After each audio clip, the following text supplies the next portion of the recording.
Set समुच्चय, सुपरिभाषित अवयवों के समूह को आप समुच्चय कहेंगे। Collection of well defined object, सुपरिभाषित अवयवों के समूह को आप समुच्चय कहेंगे। अब समुच्चय सामान्य भाषा में आप समुच्चय में आप उदाहरण ले लीजिए, तो आप जिस क्लास में भी हैं या इसके पहले जिस क्लास में भी पढ़े, सारे क्लासेस को जोड़ लीजिए, तो हर क्लास में आपके क्लासमेट रहे होंगे, तो उनका समुच्चय सोच लो, जितना मेमोरी में आता है। उसी तरह से आने वाले समय में जिन क्लासेस में जाएंगे उसमें भी आपका एक समूह बनेगा, एक समूह बनेगा और उसी समूह में आप, उसी समूह के आप मेंबर होंगे। तो इस तरह से सेट्स का फॉर्मेशन होगा। अब उसका निरूपण आप कैसे करेंगे? निरूपण करने के लिए दो आपके पास कॉन्सेप्ट है। एक होता है कि आप उसको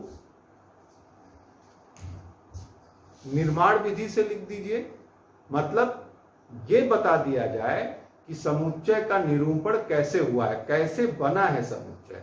जैसे ये सामान्य रूप से अभी हम इसके पहले बोले थे कि आपके क्लास में सारे बच्चों का नाम लिखना है, मान लीजिए 11th का है, तो अभी टोटल स्ट्रेंथ आपके पास नहीं है, लेकिन आपको स्ट्रेंथ मिलेगी।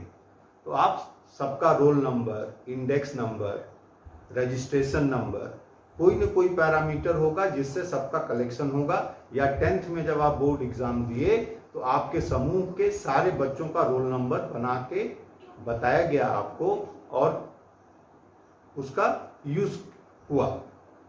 या हर क्लास में ऐसे ही कुछ न कुछ यूज किया जाता है। तो समूह या सेट जो है बहुत ही कॉमन है। आप जिस क्लास में हैं, जहाँ पे भी हैं, जिस परिवार में हैं, जहाँ पे भी रहते हैं, वहाँ पे भी एक छोटा सा समुच्चय बनता है। तो ये समुच्चय का सामान्य अर्थ हुआ। अब इसको रिप्रेजेंट करने के लिए आप हमेशा जो है वो कैपिटल लेटर से यूज करेंगे सिंबल। जैसे कुछ समुच्चय जो आप पहले से जानते हैं, एन,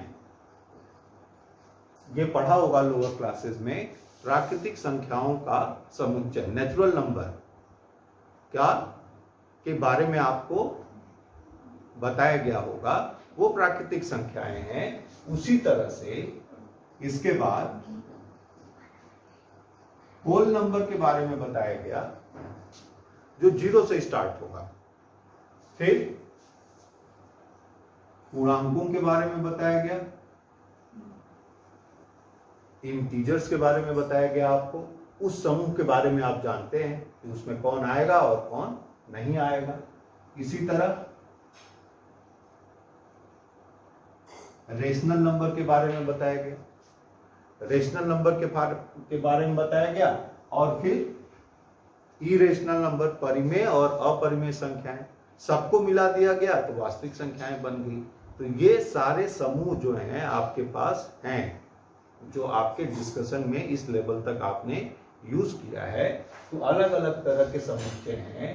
पहला बता दिया गया आपको प्राकृतिक संख्याएं, दूसरा ग्रुप जो है, समूह जो है वो होल नंबर है, तीसरा पूर्णांकों का है, फिर परिमेय संख्याओं का है, फिर अपरिमेय संख्याओं का है। सबको मिला दिया जाएगा तो वास्तविक संख्याओं का आ जाएगा। और फर्दर क्लास में आप एक और संख्या बची है उसके बारे में भी पढ़ेंगे।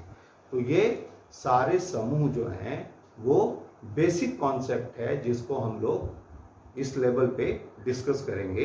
That's all.